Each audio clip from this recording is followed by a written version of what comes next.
Ce film montre la formation du cancer et la signification majeure de la vitamine C et de la lysine pour éviter la propagation de ce véritable fléau.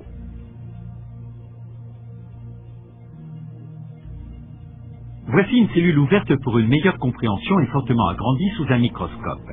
La balle violette à l'arrière-plan est le noyau de la cellule contenant tout notre matériel génétique et qui maîtrise et contrôle toutes les opérations métaboliques de la cellule. La structure rouge ressemblant à un vaisseau spatial est le site de production de la cellule. C'est ici qu'elle produit les enzymes et autres substances. Les informations relatives aux substances à produire sont données par la chromatine contenue dans le noyau de la cellule. Les structures bleu clair, au premier plan, sont les mitochondries. Elles constituent la source universelle d'énergie de la cellule.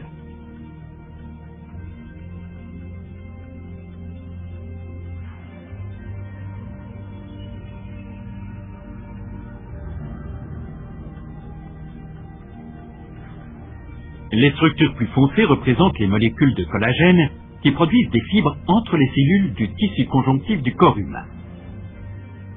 Une cellule cancéreuse donne l'ordre à l'installation de production par l'intermédiaire du noyau de la cellule de produire suffisamment d'enzymes, donc de biocatalyseurs, dont la fonction consiste essentiellement à digérer le tissu conjonctif les entourant. Ainsi, la cellule cancéreuse augmente sa multiplication et commence à se propager. Les structures à petites boules rouges grignotantes sont en réalité des enzymes ou biocatalyseurs. Ces petites boules ont l'aptitude extraordinaire de pouvoir directement digérer les fibres du collagène, raison pour laquelle on les appelle aussi les collagénases. Dès qu'un nombre suffisant de molécules du collagène est détruit, la cellule cancéreuse a la voie libre pour traverser le tissu conjonctif et le cancer peut se propager. Dans cette séquence, nous voyons le développement d'une tumeur maligne dans le foie. Vous voyez à nouveau le schéma en coupe transversale d'une cellule du foie fortement agrandie. La naissance d'un cancer suppose toujours deux conditions. D'une part, la multiplication des cellules cancéreuses aboutissant en définitive à une tumeur. Et d'autre part, une présence suffisante de collagénase, donc d'enzymes capables de grignoter et de digérer le tissu conjonctif environnant afin que les cellules cancéreuses puissent se propager. Ces opérations vous sont présentées d'une manière schématisée.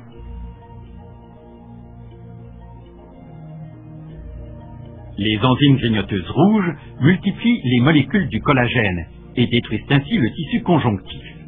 Les cellules cancéreuses se multiplient simultanément et elles peuvent facilement se propager en traversant le tissu conjonctif en dissolution.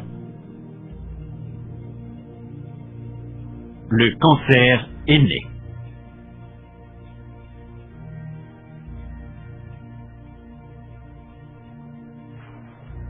Cette séquence montre la migration d'une tumeur initiale située dans le foie pour former une tumeur secondaire dans le poumon, donc une métastase.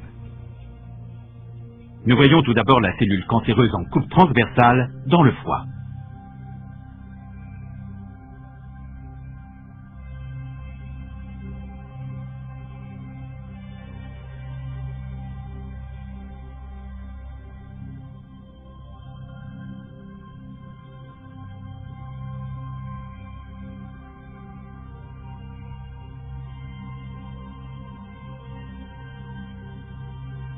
Les structures du collagène sont détruites et une cellule cancéreuse se détache et quitte sa position initiale vers le prochain vaisseau sanguin du foie.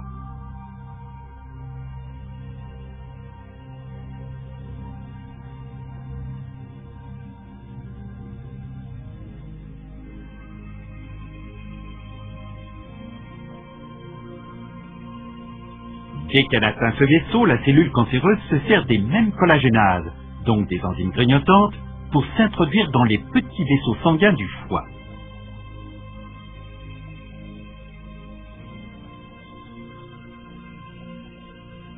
La cellule cancéreuse s'introduit dans le vaisseau sanguin, où elle est emportée par le flux sanguin.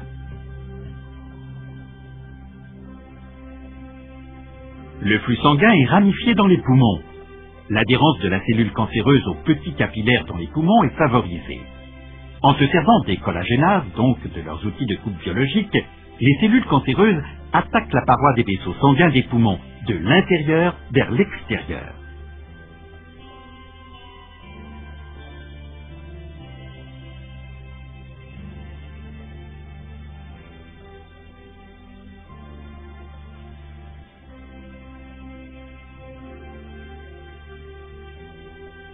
La cellule cancéreuse initiale du foie est dès lors en mesure de s'implanter dans les tissus conjonctifs des poumons et de développer une tumeur secondaire, une métastase pulmonaire. Ainsi, la tumeur initiale du foie a donné naissance à une tumeur secondaire dans le poumon.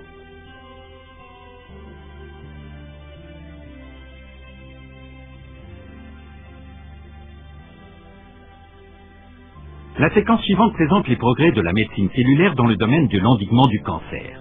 La vitamine C assure une production optimale en molécules de collagène et stabilise ainsi le tissu conjonctif environnant. La seule présence de suffisamment de vitamine C a pour effet de compliquer la vie de la cellule cancéreuse et de limiter sa multiplication. Un progrès complémentaire de la médecine cellulaire réside dans l'emploi d'un acide aminé, la lysine.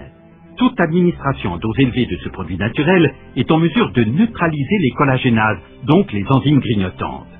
Les molécules de la lysine, en vert dans cette séquence, s'adaptent parfaitement au poste d'ancrage des collagénases et, familièrement parlant, leur clouent le bec. Les collagénases perdent ainsi leur aptitude à digérer le tissu conjonctif. Ceci offre donc la possibilité, par des moyens parfaitement naturels, de freiner la propagation du cancer dans l'organisme, voire même de le prévenir. Ce nouveau moyen thérapeutique de la médecine cellulaire a déjà été utilisé avec succès contre différents